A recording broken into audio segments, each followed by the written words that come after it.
Welcome to the DoubleACS Daily News. There's a new artist presenting their work in the Attleboro Arts Museum's Community Gallery.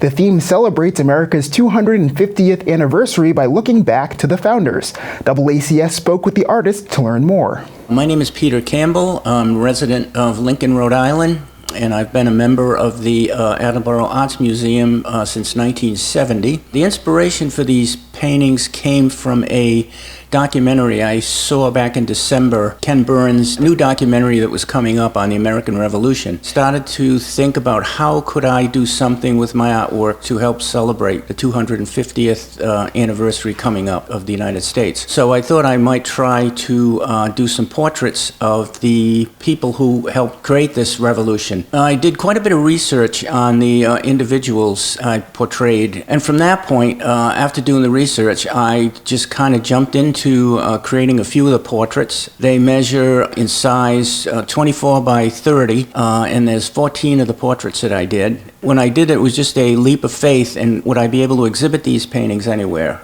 At some point, I contacted Mim Fawcett here at the museum and told her, in this new project of mine. She became very interested and said, well, we have the community gallery at the museum is going to be open for a new exhibit starting in June and through July. And she said, this would be a perfect time to exhibit the paintings. Then I proceeded to complete the portraits. It was a stretch of from January of this year to around May that I completed the portraits. The portraits are done in acrylic paint. They measure 24 by 30 inches, and there is one particular portrait that I did that is of Nathaniel Greene. It's a full-size portrait of Greene, and it measures 60 inches deep by 40 inches wide. And the reason I did Nathaniel Greene that size was because I'm from Rhode Island, and Nathaniel Greene was from Rhode Island, and he was understood to be second in command if Washington were to go down in battle. And so I decided I would do him as a full portrait. If you look at each one of the pieces, you'll see in the background of each figure, you'll see another scene in the background which relates to that particular person. Like the portrait of John Adams, and you'll see the scene of the Boston Massacre. And the reason I used that background scene was because Adams would defend those British soldiers after the massacre,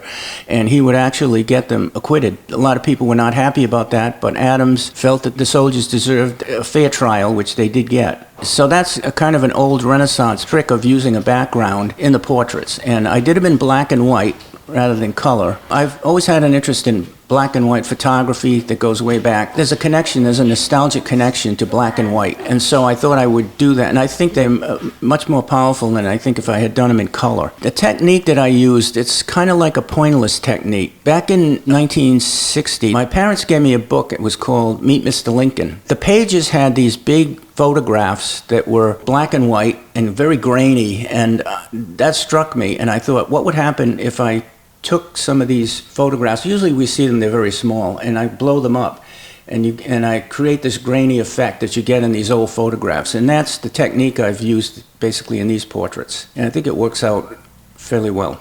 I have an online gallery. It's petercampbellfineart.com. I have a very eclectic style of painting. A number of years ago, I was involved with the NASA Space Art program and actually covered one of the launches. You'll see a series of paintings that I did for that.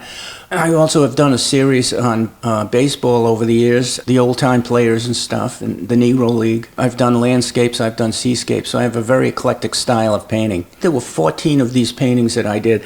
A number of these paintings, at least 6 of them, I think, are at the Hartside Museum in Lincoln, Rhode Island, and those will be on exhibit till the end of September. I think it's important for people to take a look at these men and women and see what they were sacrificing to get us to this point in our history. I think that's one of the reasons I really wanted to do these portraits, was for us to take a deep breath, look at these men and women and see what it is they sacrificed to create this nation, and to not let it slip away.